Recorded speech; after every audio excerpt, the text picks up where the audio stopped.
Можете? У меня такого письменного нет. А как? Да. Я представляю Останкино, я получил задание.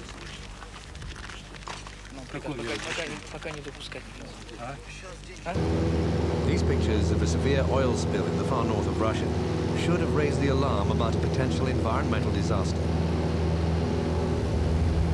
But it was nearly 2 weeks later when most Russians found out about it, courtesy of the New York Times. Oil had been gushing out of at least 8 cracks in a 50-kilometer stretch of pipeline through the remote Komi Republic close to the Arctic Circle. It threatened the fragile ecosystem of the tundra, and there was a danger of thousands of gallons ending up in the pristine waters of the Arctic Ocean.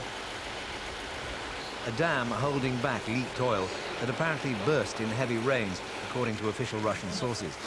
They spoke of 14,000 tons of oil being spilled, 15 times less than estimates by American experts and environmental groups such as Greenpeace. The town of Usinsk, a place with a frontier atmosphere which only exists because of oil. 2 months. In the extreme weather conditions of the borders of the Arctic, conventional pipelines are at best vulnerable to the wide fluctuations in temperature. A local environmental group claims there have been up to 2,000 leaks from Komineft pipelines over a 5-year period. Russia has a network 70,000 kilometers long for transporting oil. In an industrial culture that's always emphasized production over environmental considerations, some estimates put the loss of oil through leaks at more than 1% of total output.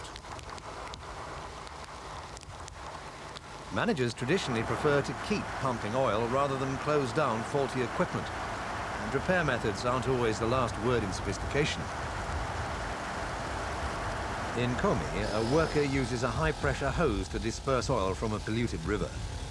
Freezing conditions have severely hampered the clean-up operation.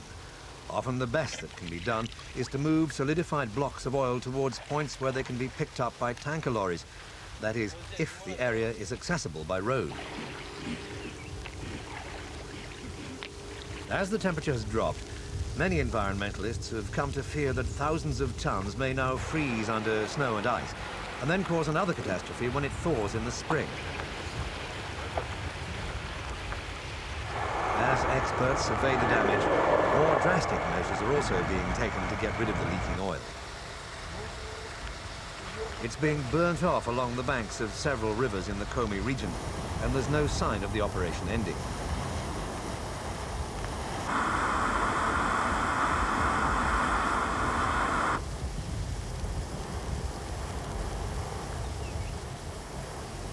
The oil spill is just a more dramatic variation on what many local people have become used to suffering. Here in the village of Kolva, residents complain that they've endured health hazards related to oil leaks for years. Some even maintain that there have been cases of cancer as a result of it. Experts from Alaska are among the latest arrivals in Usinsk to help advise on a disaster of which the full impact may have been hidden by the area's remoteness and the winter cold.